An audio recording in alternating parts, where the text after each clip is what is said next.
The story started with two students named Young Hoon and Young Kyu walking into their classroom. These two students often behaved badly, like bullying and hurting their classmates. One morning, Young Kyu took out 2 bottles of a drink from his locker and gave one to Young Hoon. When Young Hoon tasted it, he found it really strange and ended up throwing it up. But Young Kyu had already finished drinking it. Not much later, Young Hoon felt a burning sensation in his throat from just a small sip of that drink. Young Kyu, who had drunk all of it, also felt the same burning sensation and collapsed on the floor. They were quickly taken to the hospital for medical help. It turned out that someone had mixed poison, like pesticide, into the drink. Young Kyu had to receive serious treatment at the hospital because he was severely poisoned. Next, we see a police detective named Kang at the school. He's there to figure out what happened to Young Kyu and Young Hoon, who were almost killed. Meanwhile, Young Hoon is back at school after the poison incident and tries to scare another student named Jae-young. Young Hoon tells Jae-young to get him some food. Because Jae-young is often beaten up and bullied, he has no choice but to do what they say to avoid getting hurt. Young Kyu and Young Hoon even pick on Sungwoo, who is Jae-young's best friend.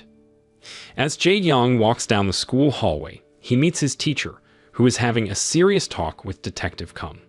Soon after, we see Sungwoo being taken away by a teacher. After looking into things, Detective Kung finally figures out who's behind the attempt to kill Young Kyu. It turns out it was Sungwoo. Based on the evidence, Sungwoo put a drink bottle with poison in it into Young Kyu's locker when no one was around. Sungwoo admits what he did, and Detective Kung takes him to the police station right away. Jae-young is really shocked when he learns that his best friend is a suspect in an attempted murder case. When he gets to class, he gives the food he bought in the cafeteria to Young Hoon right away, but Young Hoon gets angry and throws the food away. Young Hoon continues to scare Jae-young, and since Young Kyu, who's known as the top bully, is in the hospital, Young Hoon takes his place and bullies his friends even more. On the way home, Jae-young remembers a conversation he had with Sungwoo. Back then, Jae-young mentioned wanting to harm Young Kyu and Young Hoon, so they'd stop bullying him and Sungwoo. It was just a random thought, but Sungwoo seemed to take it seriously. He actually carried out the plan, and now Jae-young feels really sorry that his best friend is suffering in prison. The story moves to a cafe at night, where Jae-young meets his girlfriend, Yiri, who works there. One day, when Jae-young comes back from tutoring, Young Hoon stops him and says he's interested in a girl named Bak-yeong, who also studies at the same place as Jae-young. But what surprises Jae-young is that Bak-yeong is very similar to Yiri. Young Hoon then asks Jae-young to find out where Bak-yeong lives. The next day, Jae-young starts following Bak-yeong to figure out her home address. However, he loses track of her as they go through many narrow, winding streets. Because of this, he has to face the consequences and gets severely beaten by Young Hoon. Jae-young pleads with Young Hoon to stop and promises to get Bak-yeong's address soon.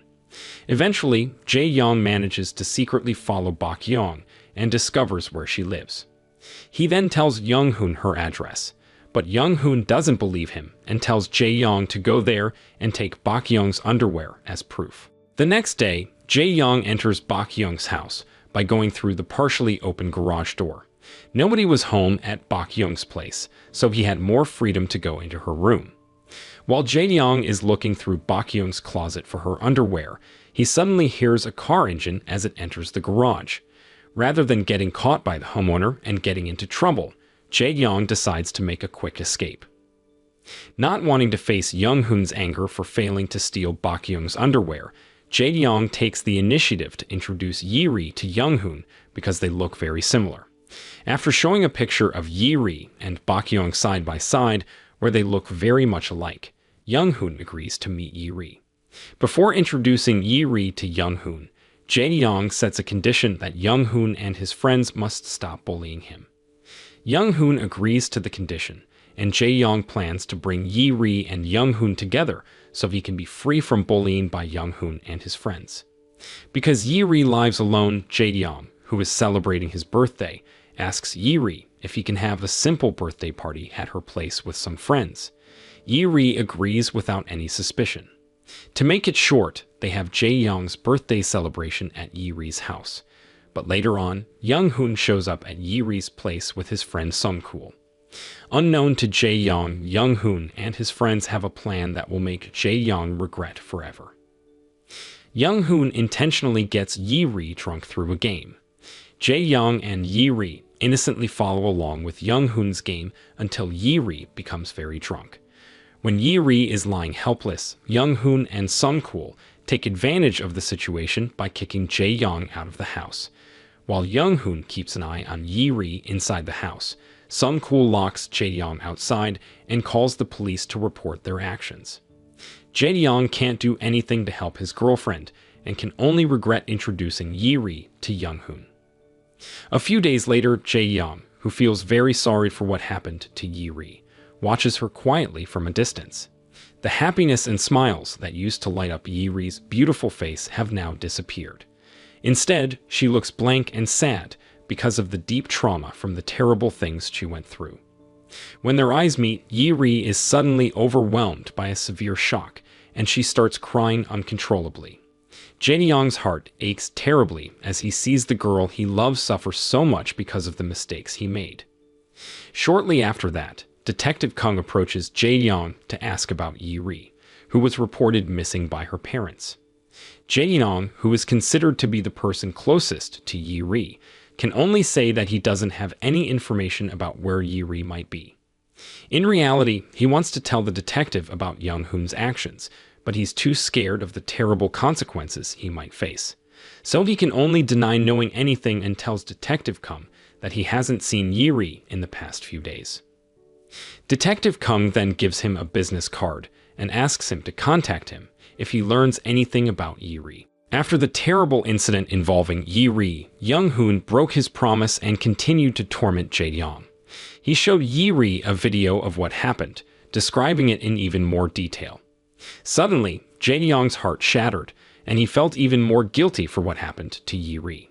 He thought that Young-hoon had gone too far, so he decided it was time to take revenge. The next day, while all the students were having gym class on the field, Jae-young sneaked into the classroom and took Young-hoon's cell phone. He then stole the video and showed it to Young-kyu, who had been released from the hospital. Jae-young did this because he found out that Young-kyu also liked Bak-yeon.